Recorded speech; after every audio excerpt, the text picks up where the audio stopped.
going on, everybody? So, yesterday, there was a huge game played that was extremely important for those who care about the Champions League. So, of course, Bayern Munich played at home against Porto. Before we get started, ladies and gentlemen, somewhere on your screen, I will have the highlights from last night's game between Bayern Munich and Porto running the whole time. Don't know where, haven't decided yet, but it is going to be on there right now. Last week it was a shock victory for Porto, and not only did they won very comfortably, 3-1 scoreline. I mean, that's just crazy. It's Bayern freaking Munich. But the question you have to ask yourselves is, are you really surprised? Let me pull up some stats for you when it comes to Pep Guardiola, okay? So, his away stats read something like this: 4 wins out of 17, 5 losses out of 17, and 8 draws out of 17. That's just away games, of course. That's not home games. But a staggering 8 of 17 games drawn. I mean, are you really surprised? And then, of course, he has more losses than wins. 5 of 17 losses. I mean, you cannot be that shocked that he lost that last week, even if it is Porto. You just can't be. It's not that surprising. His teams are known to be poor on the road in the Champions League. In the Bundesliga and also in La Liga when he was with Barcelona, that's a totally different issue. We will talk about that some other time. But right now we were just talking about the Champions League. And his away record is not that impressive. Now his home record is very impressive. 11 home wins out of 17 is very impressive. You know, he only has 4 draws out of 17. And he has only 2 losses at home in the Champions League. Only 2. So, you know, that's very impressive, and that's usually how he gets by. Normally, the first away is normally a draw.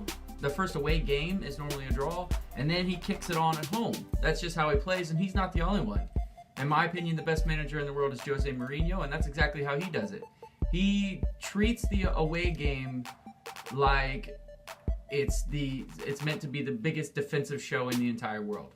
Now, the other thing that you have to keep in mind is two of the biggest, probably the 2 biggest names at Bayern Munich is Ribery and Robben. Neither can play. Plus, you got your captain and Philipp Lahm. He is just coming off an injury. It was one of his first games back after months of rehab after he broke his ankle. I mean, it can't be that shocking that they lost. It just can't. Statistics says it. Logic says it. There's just no way you could dispute that. But as for last night, they turned it on, didn't they?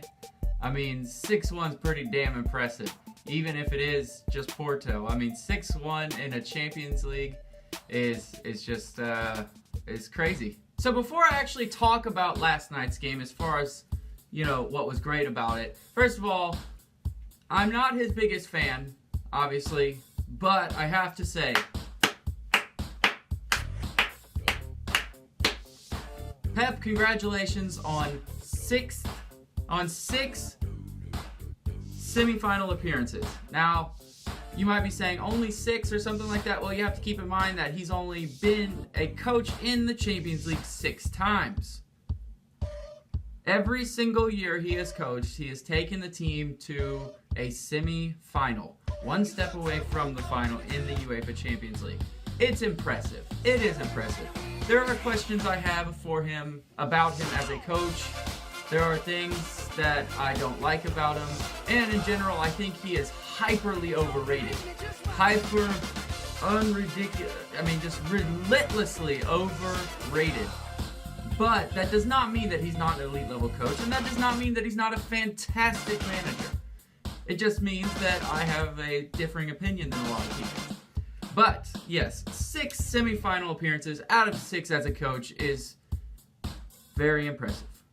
Now you could water it down. I mean, you could do some of the arguments that I even have about him in the fact that You know, he's taken over 2 winning teams before he's even gotten there. And you're talking about Barcelona and Bayern Munich, 2 of the biggest clubs in the entire world with an outrageous coffer of money to use to spend on any player they want in general.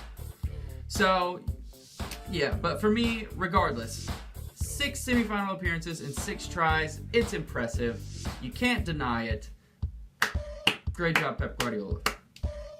So last night, the goals just kept coming. I mean, they just kept coming. 5 goals in the first half. See them all here, or here, somewhere. It's just impressive. It's just so impressive.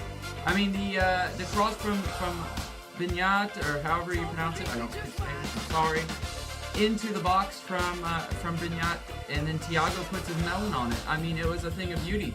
Thiago, ever since he's come back after that long 1-year layoff, has just been incredible. Absolutely incredible. You know, Thomas Müller got lucky on his goal, just so we're clear. That deflection was tricky and it wasn't fair. But all the other goals were absolutely incredible. And then the cherry on the cake, that last goal from Xabi Alonso. I mean, wow, that free kick, that was a thing of genius. It's Xabi Alonso, you know. But anyway, it was a great win for Bayern. And the thing that you guys got to take away from this is, if you're watching Bayern Munich, you need to, and you're watching Pep Guardiola as a coach, you need to understand that when it comes to the Champions League, the away games are going to be poor. Now, that does not mean that they're going to be completely awful, because like I said, he has won 4 times, but that's out of 17 games. You know, more than likely, if you're looking for Bayern Munich at their best, don't even bother watching their away game in the Champions League, because you're not going to see the best. You're going to see more than likely a draw at best. Not many goals. Normally it ends 1-1 and sometimes 0-0.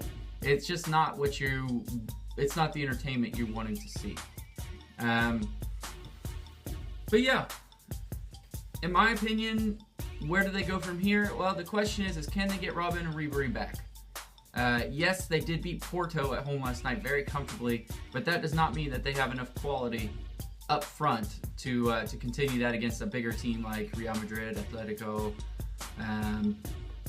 Yeah, I mean, there's just so much talent on some of the teams in the last 4.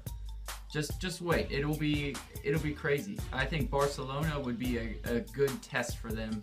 It would be a difficult test. But yeah, we gotta wait till tonight and see who's left over.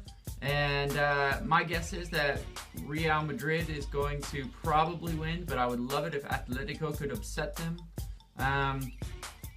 But yeah, we'll see how it goes. But guys, I hope you enjoyed this. That is it for today. I am tired. But yeah, I want to hear you guys' thoughts on the game. Tell me what you think. Did you find the statistics fascinating? Are you really surprised by that shock loss? Because I'm not. I wasn't. Who do you think is going to win the Champions League? Who, in your opinion, is going to win? But yeah, guys, tell me what you think in the comments below. What do you think of these stats? Tell me what you think of the episode. If you're new around here, you hit that subscribe button. It is free and it is easy. Hit it. Hit it. And you know what? Thank you so much for watching, and I will see you next time. And boom! Yeah! Free kick from hell beyond! No. No. And that's halftime whistle, baby. Halftime whistle. As you can see from the stats, just one word can be said about this. Domination. Woo-hoo-hoo! Yes. I like it. I like it. Oh, look at the lift. Who said over the top was dead?